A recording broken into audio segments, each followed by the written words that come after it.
for the 5th time in 6 races. Luca Forgeron driving for the local team, Pabst Racing Services. Luca, you had a good dice there with Shannon McIntosh.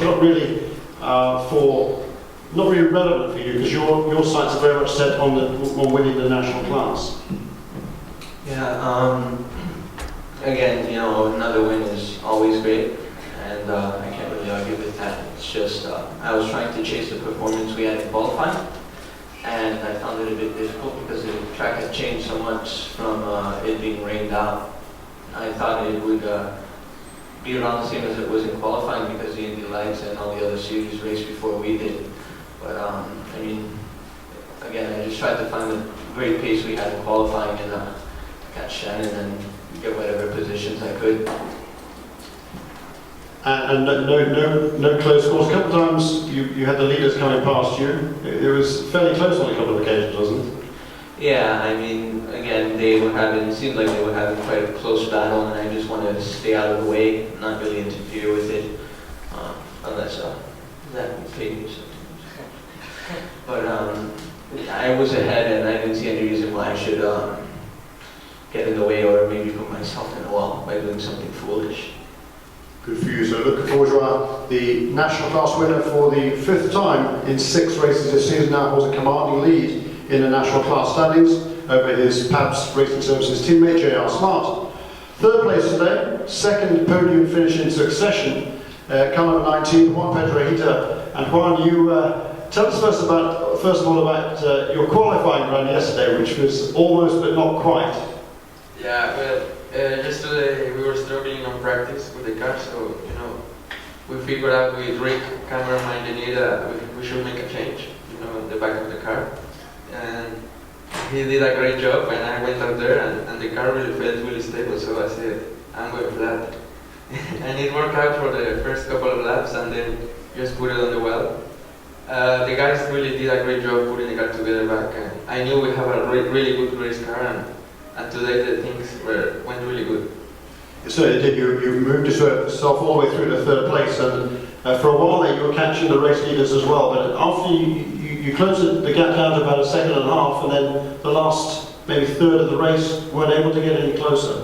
Yeah, well, the first couple of laps my car was amazing. I could go to traffic really fast, and I thought I was catching these guys really fast, and then the back of the car got really loose, so I had to really be careful and be really delicate with my hands. So my gap started to be the same, and at the end Luke almost helped me, but it was a good race. So thank you for the JDC for all their work, and thank you everyone. So yeah, JDC had the first part of the race covered with you, and then Luke, I think, was charging at the end of it as well. You had a bit of a hard time holding him off at the end of the race. Yeah, at the end we were car to car on the finish line, but it was really close. Good fun, great race for 3rd place. So 2nd place today, Zach Beach, qualified on the pole, was fastest in both the practice sessions, fastest in testing. A little bit disappointed, Zach?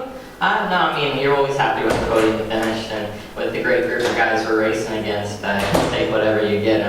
Everybody's just as good as the other one, so it takes a lot of hard work at the end of the day. And my mechanic Ron Weaver is always telling me just points, and that's what we focused on today. Yeah, by my unofficial reckoning, it will move you up into 2nd place in the standings, 1 point ahead of Spencer Piggott. So this is your 4th podium finish in the 6 races this season. And just tell us about that first lap. It was very, very close going through, for the first couple of laps, and tell us about how Wayne was able to get past you.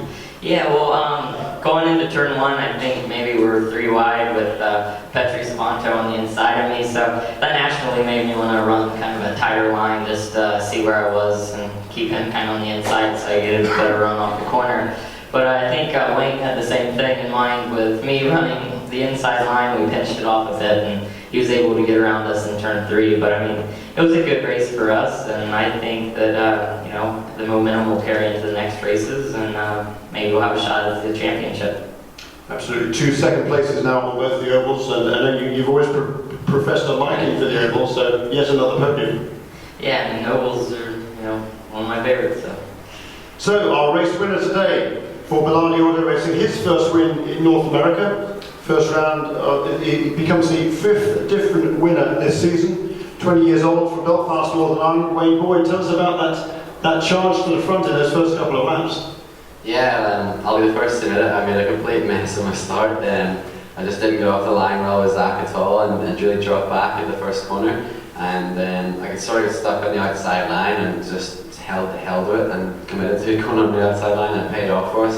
And we came off turn 2 right behind Zach and just got a good draft off him, and got him up the inside for free. And then after that, I just sort of put my head down and just kept consistent. And when we came up to lap traffic, I just had to use my head a bit to make sure we didn't get the gap too close to Zach, because he was always there, ready to pass at any opportunity. You've won a lot of races in the past, first of all in karting and then Formula Ford. But how does this victory rank in terms of your personal satisfaction?